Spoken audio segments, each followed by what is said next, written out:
Hello everyone, welcome to सूरू classes. तो चलिए आज आ गए हम लोग क्लास 10 मैथमेटिक्स चैप्टर नंबर 3 का एक्सरसाइज 3.3 चल रहा था और उसका अब हम लोग थर्ड क्वेश्चन का फिफ्थ पार्ट करने जा रहे हैं। This is the second last part of this exercise, second last part of this exercise. Okay, तो चलो इसको भी हम लोग झट से कंप्लीट कर ही लेते हैं। लिखा हुआ है अ फ्रैक्शन। देखो, हम लोग को सब्स्टिट्यूशन इक्वेशन पढ़ना है और सब्स्टिट्यूशन मेथड पे पुट कर देना है। ठीक है, इक्वेशन सॉल्व करके, इक्वेशन को बना के आई मीन। तो लिखा हुआ a fraction becomes 9/11 if 2 is added to both numerator and denominator. बहुत सिंपल सा लैंग्वेज है। एक फ्रैक्शन 9/11 बन जाता है। कब बन जाता है? जब न्यूमरेटर में और डिनोमिनेटर में, यानी कि ऊपर और नीचे दोनों में हम लोग 2 ऐड करते हैं। ठीक है, तो और दूसरा इक्वेशन के रूप में क्या लिखा है statement? If 3 is added to both numerator and denominator, fraction क्या बन जाता है? 5/6। यदि बोथ न्यूमरेटर और डिनोमिनेटर में हम लोग 3 ऐड कर देते हैं तो हमारा क्या बन जाता है? डिनोमिनेटर 5/6 बन जाता है। ठीक है, यानी फ्रैक्शन। तो आपको बताना है वो जो x और y जो यानी कि ऊपर और नीचे वाला था वो क्या होने वाला है। ठीक है, समझ में आया ना? यही था हमारा road map.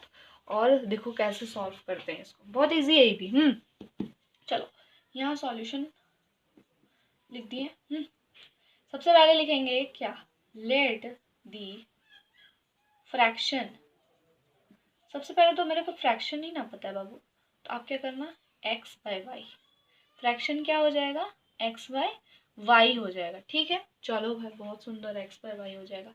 According to question, यानी कि प्रश्न के अनुसार क्या करना है हमको कि x और y यानी दोनों में फर्स्ट में क्या है? 2 ऐड हो रहा है, यानी न्यूमरेटर डिनोमिनेटर दोनों में 2 ऐड हो रहा है। तो 2 ऐड होगा तो ये इक्वेशन बन जाता है 9/11। 9/11। ठीक है, अब आप इसको देखो, सॉल्व करना है, क्रॉस मल्टीप्लाई कर रहे हैं हम। ठीक है, तो यहाँ पे यदि आपको प्रॉब्लम होता है डायरेक्ट करने में तो हम एक बार इसको ऐसे कर देते हैं। ठीक है, इज इक्वल्स टू 9y+2। देखो समझ में आना चाहिए। 11 को हम लोग x+2 से मल्टीप्लाई करेंगे और 9 को हम लोग y+2 से मल्टीप्लाई करेंगे। ठीक है, अब आप क्रॉस मल्टीप्लिकेशन करो जैसे करते आ रहे हो। 11 into x 11x plus 11 into 2 22 is equals to 9 into y 9y plus 9 2 ज़ा 18। ठीक है, और यहाँ एम्प्लॉय देते रहो। ठीक है, ये इम्पोर्टेंट रहता है एम्प्लॉय देना। अब देखो इसको, इससे यहाँ पे देखो 2 वेरिएबल पार्ट है, तो आप क्या करो कि एक काम करो, बहुत इजी तरीका बता रहे हैं। 11x को इधर ही रहने दो, 9y प्लस 18 और ये -22 जो है ये इधर आ जाएगा। +22 है ना, इधर आ जाएगा, -22 बन जाएगा। समझ में आ रहा है ना? बहुत ईजी है। देखो 11x है, इसको आप पहले सॉल्व करो कि क्या होने वाला है। तो 9y का 9y लिख दिया है मैंने। ठीक है, और 18 में से यदि 22 माइनस हो गया तो 4 का डिफरेंस है, वो भी -4 का, तो -4 लिख दिया मैंने। ठीक है, और देयरफॉर अब x का वैल्यू फाइनली बेसिकली क्या करना है, इस फर्स्ट इक्वेशन से हम लोग का x का वैल्यू फाइंड आउट करना है, x निकालना है। ठीक है, तो आप क्या करोगे कि x इज इक्वल्स टू क्या हो जाएगा? 9y-4 और ये 11 जो मल्टीप्लाई में इधर आके डिवाइड हो जाएगा और यही होगा आपका x का वैल्यू 9y-4। ठीक है, और ये तो इक्वेशन 1 है, पता ही है हम लोग को, है ना? चलो अब आते हैं दूसरे बात पे। क्या है ना दूसरा बात? ठीक है, यहाँ पे हम पार्टीशन कर दिए ताकि आप लोग को इजी रहे। ठीक है, यहाँ पे अब आएंगे अगेन, यानी कि एक और इक्वेशन भी तो दिया हुआ है। क्या लिखा है कि यदि हम लोग 3 ऐड करते हैं न्यूमरेटर डिनोमिनेटर दोनों में तो क्या होता है? तो यानी x और y में क्या लिखेंगे? दोनों में 3 ऐड करना है, तो बन जाता है 5/6। क्या बन जाता है? 5/6। थोड़ा सा क्लियर लिख दूँ, 5/6 बन जाता है। फिर से अगेन क्रॉस मल्टीप्लिकेशन, अब देखो डायरेक्ट कर रही हूँ। ठीक है, देखो 6 इंटू एक्स 6x, 6 3 जा 18, 6 3 जा 18। अब 5 इंटू वाई 5y, 5 इंटू 3 15 हो जाएगा। बस ये हो गया।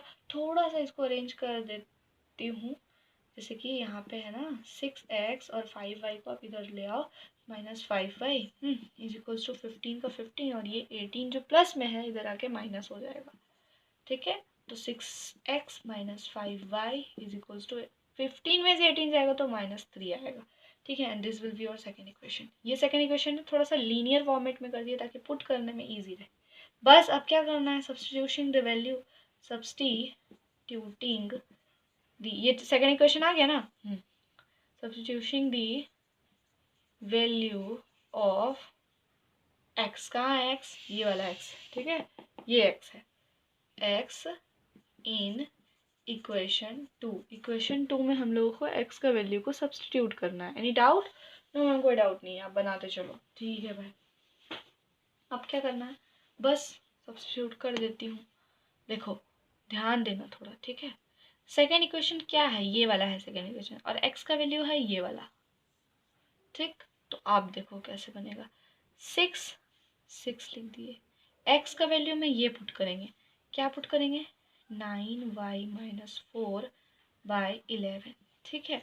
और y है -5y है, -5y as it is equals to -3 है, एज इट इज लिखा जाएगा। Any doubt? नहीं, कोई डाउट नहीं है। अब देखो आप क्या करना, डायरेक्ट जो हम लोग मल्टीप्लाई करते हैं ना, ठीक है, 9 6 = 54, y -6 4 = 24, है ना, bye 11 -5y is equals to -3, ऐसे ही लिखाते जाएगा। और जिसके नीचे 1 है, अब आप एलसीएम लोगे तो ये जब एलसीएम 11 का 1 और ये डायरेक्ट उतर जाएगा 54y, है ना। चलो 54y -24, ठीक है। अब क्या करना है, माइनस का माइनस, और देखो ये डायरेक्ट मल्टीप्लाई हो जाता है, तो 11 × 5 55, और ये हो गया y, ठीक है, इज इक्वल्स टू 3 आ गया। अब देखो y वाला पार्टी ये भी है, y वाला पार्टी ये भी है, एक प्लस में है एक माइनस में है, तो हम लोग माइनस कर देते, तो यानी कि 54 में से 55 जाएगा तो बचेगा क्या, -y, यानी कि -1y, ठीक है। तो आप -1y लिख के ना लिख के -y लिखो, -24 लिख दो, ठीक है। जो बच रहा है बाय 11 इज इक्वल्स टू -3 है, ठीक है, -3। अब again what we have to do, we have to cross multiply, -y is equals to 24 into ये हो जाएगा ना -33। बहुत सुंदर, ठीक है, बहुत सुंदर। जो लिखा है वही लिख रही हूँ मैं, कुछ अलग सा नया नहीं लिख रही हूँ, ठीक है, थोड़ा सा ध्यान देना। अब देखो होगा क्या कि -y तो -y यहीं रह जाएगा, ठीक है, -33, और ये प्लस हो जाएगा ना, +24, तो -y की वैल्यू क्या आ जाएगी, प्लस माइनस माइनस 24 में 6 और 3 9 हो जाएगा, और वो भी साइन किसका आएगा, माइनस का। तो देखो क्योंकि बड़ा का साइन आता है ना, ये सब आई होप कि आप जान रहे होगे, क्योंकि भाई 10 में आ गए हो, थोड़ा सा ध्यान देना, ठीक है। हालांकि मैं तो बेसिक्स बता ही रही हूँ, बहुत जितना हो सके पॉसिबल। अब देखो माइनस माइनस कैंसिल आउट हो जाता है, ये आप लोग इतना तो तेज हो ही, मैं तो जानती हूँ। तो y इज इक्वल्स टू 9 हो जाएगा, बस क्या हो जाएगा, y इज इक्वल्स टू 9, बस ध्यान से समझना। अब उसके बाद y आप निकाल लिए, ओहो वेरी गुड। अब क्या करना है भाई, देखो अब आपका क्या काम रहेगा, अब आपका काम, आप y निकाल लो, आपको x निकालना है ना, y निकाल लो, आप x निकाल लो। अब देखो x का वैल्यू आप ऑलरेडी यहाँ पे निकाल चुके, देखो यहाँ पे है ना ये, तो x क्या निकाले हो बच्चा, बताओ 9y - 4/11, एक बार नोटे डाउन कर ली। अब x इज इक्वल्स टू क्या हो जाएगा, 9 का 9, y तो आप अभी निकाले हो 9, ठीक है, -4/11, वेरी गुड।